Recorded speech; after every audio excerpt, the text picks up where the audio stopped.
En chaque début d'année, nous faisons des nouvelles résolutions. Je sais pas pour vous, mais je trouve ça hyper dur de tenir ces résolutions. Parfois, j'ai même l'impression qu'on dit certaines résolutions, qu'on dit certaines choses que l'on a envie de faire dans l'année, mais on sait très bien que finalement, on n'y arrivera pas. Alors on va dire que oui, on doit perdre du poids, faire plus de sport, qu'on veut apprendre une nouvelle langue ou voyager plus, mais on sait très bien que finalement, lorsqu'on aura cette tablette de chocolat devant soi, ou lorsqu'il fera mauvais, qu'il pleuvra dehors et qu'il faudra aller courir, on sait pertinemment que ce sera beaucoup plus compliqué de se motiver et d'y aller. Généralement pour moi, lorsque je n'arrive pas à tenir une résolution, c'est souvent parce que je n'arrive pas à bien définir la résolution. Je dis des choses qui sont des généralités et qui ne sont pas forcément très réalistes. Donc ce que je vois comme étant le problème, c'est pas forcément arriver à tenir ces résolutions, mais c'est plutôt à définir correctement ce que l'on a envie de faire. Bonjour, je m'appelle Arvin, l'objectif de ma chaîne, c'est de vous donner des clés, de vous donner des techniques pour mieux communiquer, booster votre pouvoir d'influence et rester motivé quoi qu'il arrive.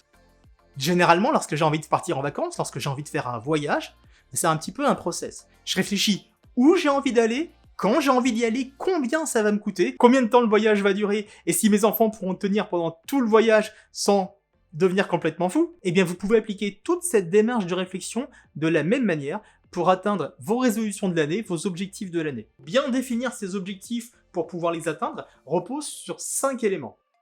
Premièrement, il faut que votre résolution, votre objectif soit bien spécifique. Il faut bien définir ce que vous cherchez à atteindre au final, mais aussi bien définir les étapes intermédiaires. Il faut le faire avec un souci du détail, avec une certaine précision. L'idée, c'est vraiment d'éviter toutes les généralités. Par exemple, si une de vos résolutions, c'est de trouver un nouveau job, vous pouvez par exemple transformer cette résolution de manière plus précise en disant « Je vais rechercher un nouveau job ». Pour ce faire, je vais consulter au moins 10 annonces par semaine, j'en retiendrai au moins 5 et je postulerai à moins une annonce. Donc vous allez comme ça définir de manière spécifique ce que vous allez faire, ce que vous devez faire. Un autre exemple, si une de vos résolutions, c'est d'améliorer vos capacités à négocier et à communiquer, au lieu de dire simplement « ma résolution est d'améliorer ma communication », vous pouvez simplement dire que vous souhaitez apprendre les 5 leviers, les 5 méthodes de base pour négocier, et que vous allez les mettre en pratique dans l'année en espérant avoir 20, 30, 40% de succès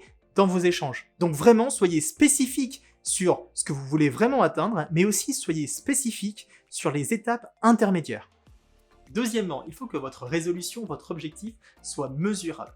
En d'autres termes, il faut pouvoir quantifier l'objectif final ou les étapes intermédiaires qui mènent à l'objectif final.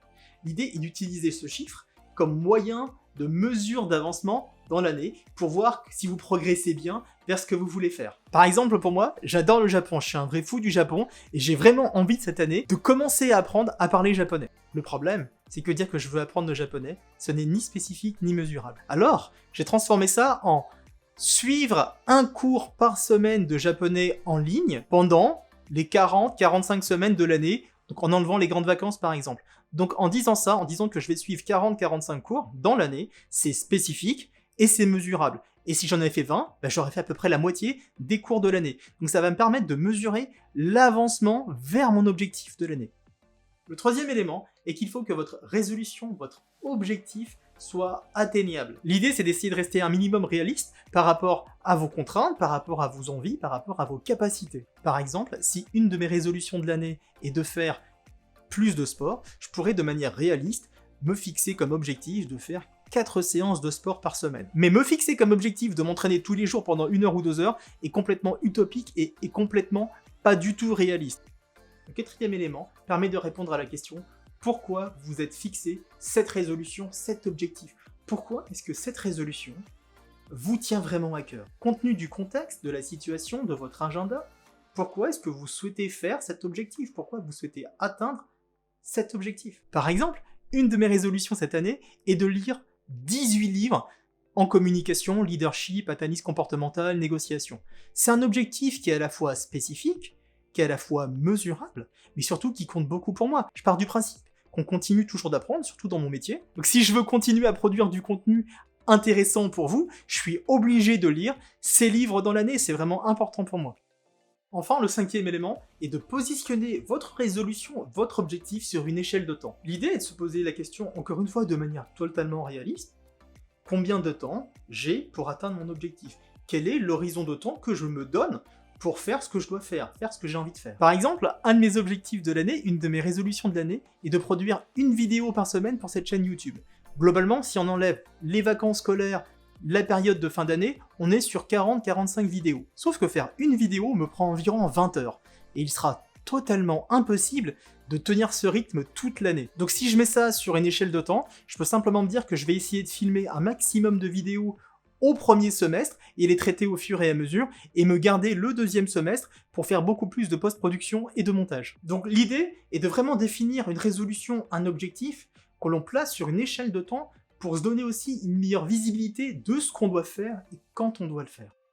Cette méthode permet de bien définir des objectifs, des résolutions qui sont à la fois atteignables et réalistes. Néanmoins, si vos objectifs, si vos résolutions, si ce que vous voulez faire est très ambitieux, ce n'est pas forcément la meilleure méthode. Ce que j'ai remarqué est que lorsque j'ai des objectifs, des résolutions qui sont assez longues à faire, qui vont s'étaler sur plusieurs années, cela m'aide vraiment beaucoup de venir décomposer ce grand objectif en plusieurs sous-parties et venir appliquer cette méthode SMART à chacune des sous-parties pour être bien sûr de prendre le bon chemin pour atteindre mon grand objectif. Troisièmement, je n'essaie de garder dans ma liste des résolutions, des objectifs de l'année, uniquement des éléments qui ne dépendent que de moi, des éléments sur lesquels j'ai un total contrôle. Autant j'ai un contrôle sur moi, ce que je dois faire, et sur mon agenda et mon planning, autant je n'ai aucun contrôle sur ce que les autres doivent faire. Donc pour éviter toute démotivation, j'essaie vraiment de garder que les éléments qui ne dépendent que de moi. Ce que j'aime vraiment avec cette méthode SMART, c'est qu'elle permet de définir de façon claire un objectif, une résolution à atteindre dans l'année, et si votre objectif est clair, il sera beaucoup plus facile de l'atteindre.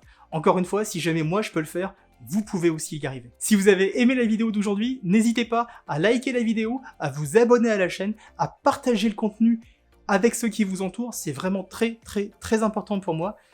Je vous dis donc rendez-vous lundi prochain à 14 h pour une nouvelle vidéo, communication, influence, motivation. À très bientôt, ciao!